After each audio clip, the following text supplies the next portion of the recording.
দেখেন ভাই মানুষ কতটা নিচে নামতে পারে, আমি আপনাকে একটা ভিডিও দেখাই তাহলে বুঝতে পারবেন। দেখেন মানুষ কতটা নিচে নামতে পারে।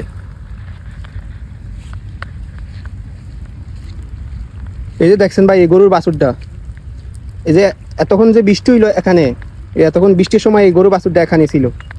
এই বৃষ্টি ভিজা এই গরুর বাছুরটা দেখেন কি অবস্থা হয়েছে। দেখেন গরুর বাছুরটা কত, আপনারা দেখতে পাচ্ছেন নিশ্চয়ই গরুর বাছুরটা কত কষ্ট হইতেছে। দেখেন এই বৃষ্টিতে ভিজলে গরুর বাছুরটা, এবং এমন রোদের সময় এই বাছুরটা এখানেই বসে থাকে, এখানেই রাখা দেয়।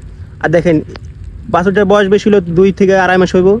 দেখেন বাছুরটার গলার ভিতর কিভাবে দড়ি বাইন্ধে রাখছে। দেখেন মানে একটা মানুষ কিভাবে একটা এমন ছোট গরুর বাছুরকে এত নির্যাতন করতে পারে, আপনারাই দেখেন। আপনারা বুঝতে পারছেন হয়তো আমি কি বোঝাতে চাইছি বা কি বলতে চাইছি। দেখেন আপনারা নিজেই দেখেন,